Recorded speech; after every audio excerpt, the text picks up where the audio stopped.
তোমরা আল্লাহর কোন কোন নিয়ামত করবে অস্বীকার।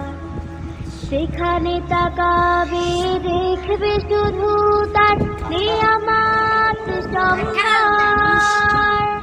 তোমরা আল্লাহর কোন কোন নিয়ামত করবে অস্বীকার।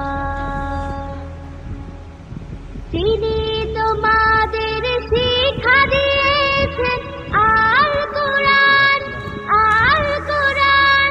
কথা বলবার শক্তিও তিনি করেছেন দান, করেছেন দান।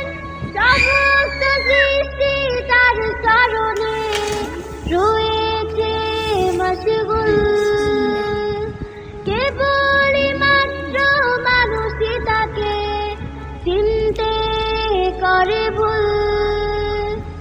তার করুণায়, তার করুণায় ঘিরে আছে পৃথিবীর চারিধার।